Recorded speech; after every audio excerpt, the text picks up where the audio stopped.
अथ पंचमो अध्यायः। अध्याय कर्मयोग। अर्जुन उवाच संन्यासं कर्मणां कृष्ण पुनर्योगं च संससि यच्छ्रेय एतयोरेकं तन्मे ब्रूहि सुनिश्चितम्। श्लोक। अर्जुन ने कहा, हे कृष्ण, पहले आप मुझसे कर्म त्यागने के लिए कहते हैं और फिर भक्तिपूर्वक कर्म करने का आदेश देते हैं। क्या आप अब कृपा करके निश्चित रूप से मुझे बताएंगे कि इन दोनों में से कौन अधिक लाभप्रद है?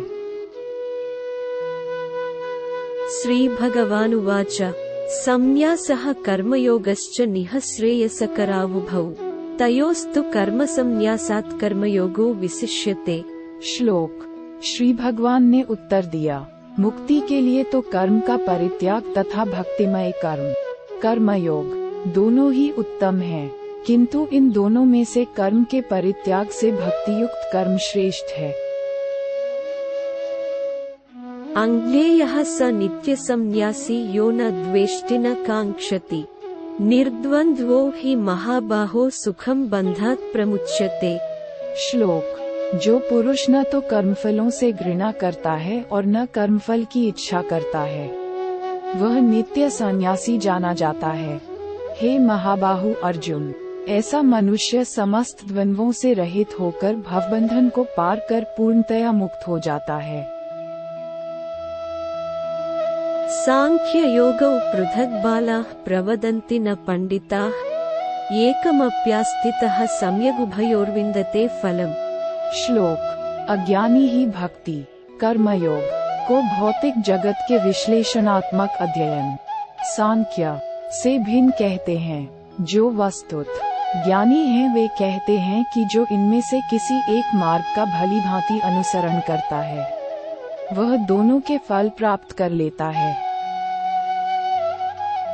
यत्सांख्यैः प्राप्यते स्थानं तद्योगैरपि गम्यते एकं सांख्यं च योगं च यः पश्यति स पश्यति।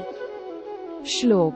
जो ये जानता है कि विश्लेषणात्मक अध्ययन सांख्य द्वारा प्राप्य स्थान भक्ति द्वारा भी प्राप्त किया जा सकता है, और इस तरह जो सांख्य योग तथा भक्ति योग को एक समान देखता है, वही वस्तुओं को यथारूप में देखता है। संन्यासस्तु महाबाहो दुःखमाप्तुमयोगतः योगयुक्तो मुनिर्ब्रह्म न चिरेणाधिगच्छति। श्लोक। भक्ति में लगे बिना केवल समस्त कर्मों का परित्याग करने से कोई सुखी नहीं बन सकता, परंतु भक्ति में लगा हुआ विचारवान व्यक्ति शीघ्र ही परमेश्वर को प्राप्त कर लेता है। योगयुक्तो विशुद्धात्मा विजितात्मा जितेन्द्रियः सर्वभूतात्मा भूतात्मा कुर्वन्नपि न लिप्यते। श्लोक। जो भक्तिभाव से कर्म करता है, जो विशुद्ध आत्मा है और अपने मन तथा इंद्रियों को वश में रखता है, वह सबों को प्रिय होता है और सभी लोग उसे प्रिय होते हैं। ऐसा व्यक्ति कर्म करता हुआ भी कभी नहीं बाधता।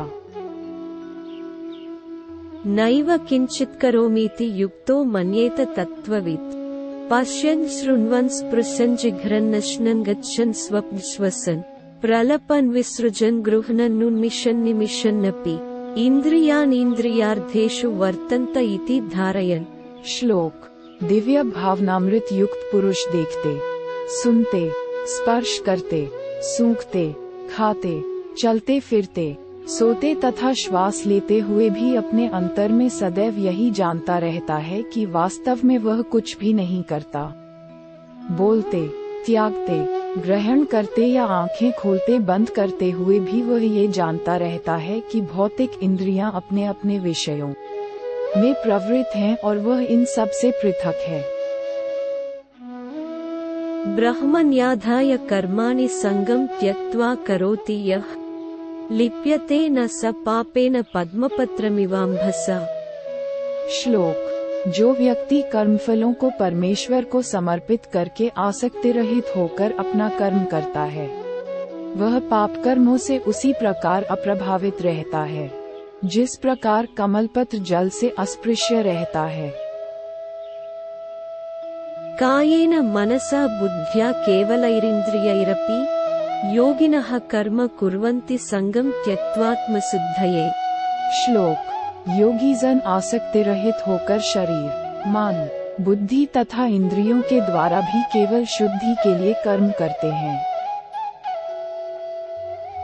युक्तः कर्मफलं त्यक्त्वा शान्तिमाप्नोति नैष्ठिकीम्, अयुक्तः कामकारेण फले सक्तो निबध्यते।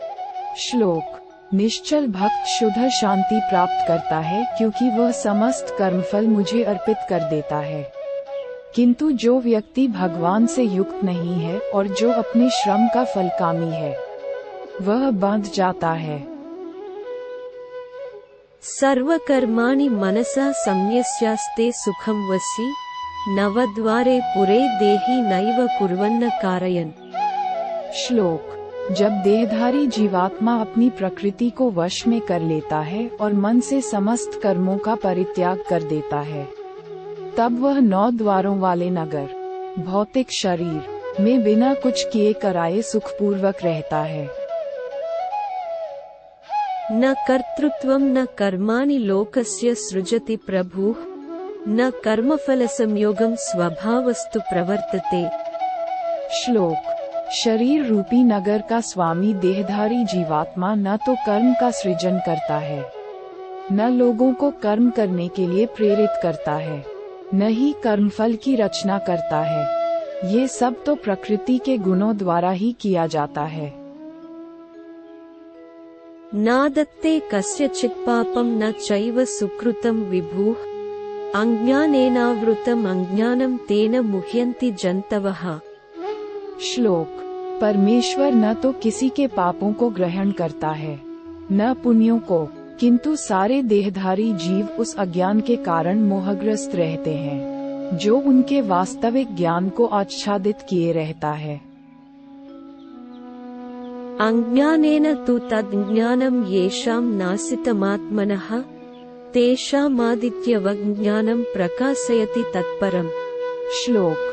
किंतु जब कोई उस ज्ञान से प्रबुद्ध होता है जिससे अविद्या का विनाश होता है, तो उसके ज्ञान से सब कुछ उसी तरह प्रकट हो जाता है जैसे दिन में सूर्य से सारी वस्तुएं प्रकाशित हो जाती हैं।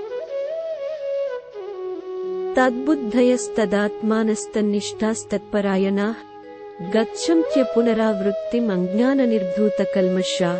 श्लोक। जब मनुष्य की बुद्धि, मन, श्रद्धा तथा शरण सब कुछ भगवान में स्थिर हो जाते हैं, तभी वह पूर्ण ज्ञान द्वारा समस्त कल्मष से शुद्ध होता है और मुक्ति के पथ पर अग्रसर होता है।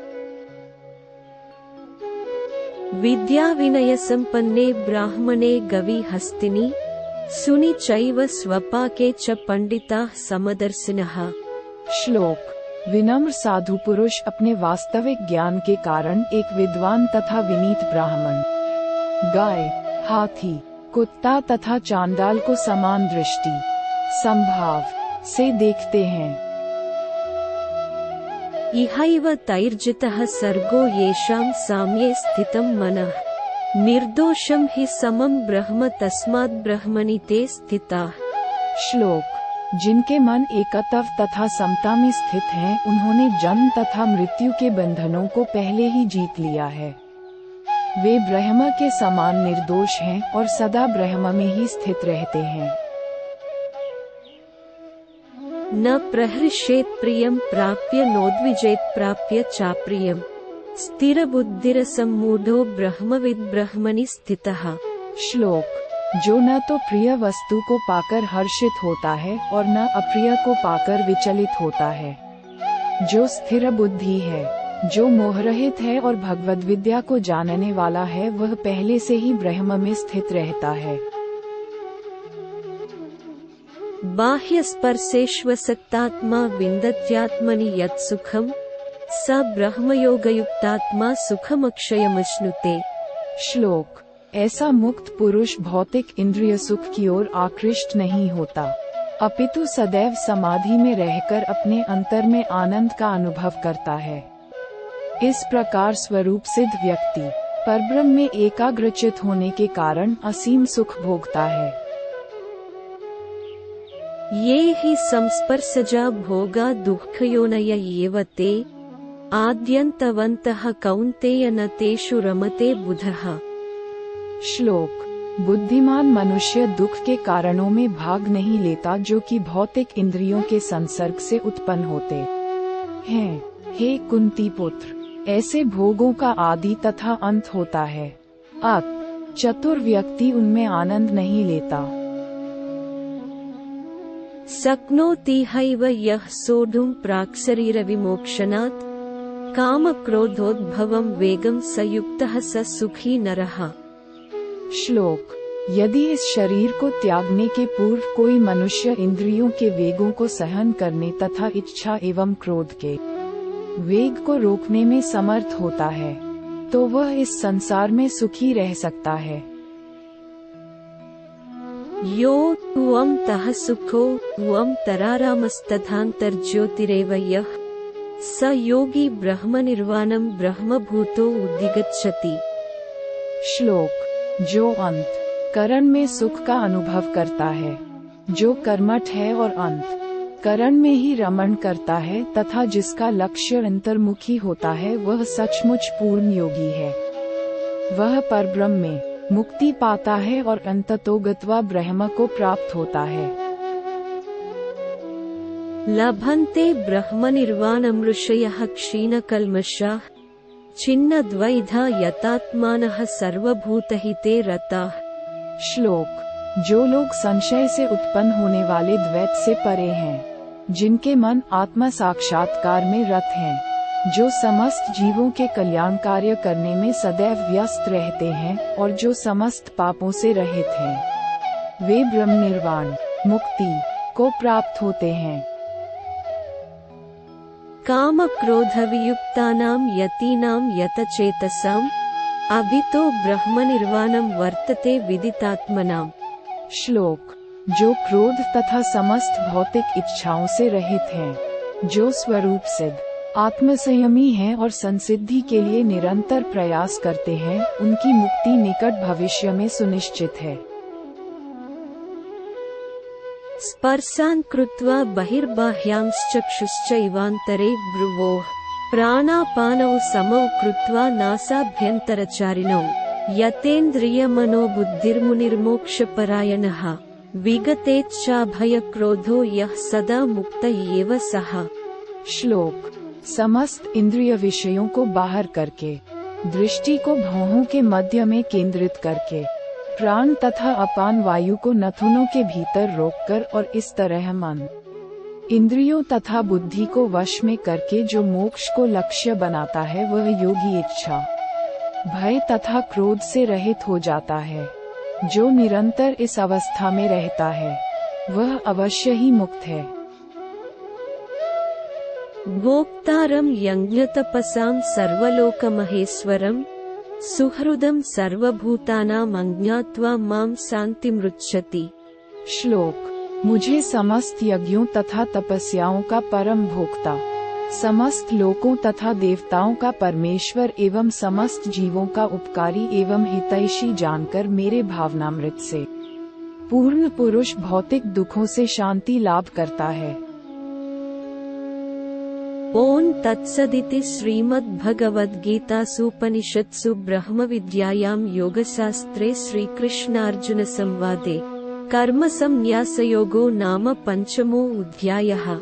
इस प्रकार दिव्य भगवद गीता के उपनिषद में कर्म संन्यास योग या कर्म के त्याग के योग नामक 5वें अध्याय का अंत होता है, जो पूर्ण ज्ञान योग शास्त्र और अर्जुन और भगवान कृष्ण के बीच बहस है।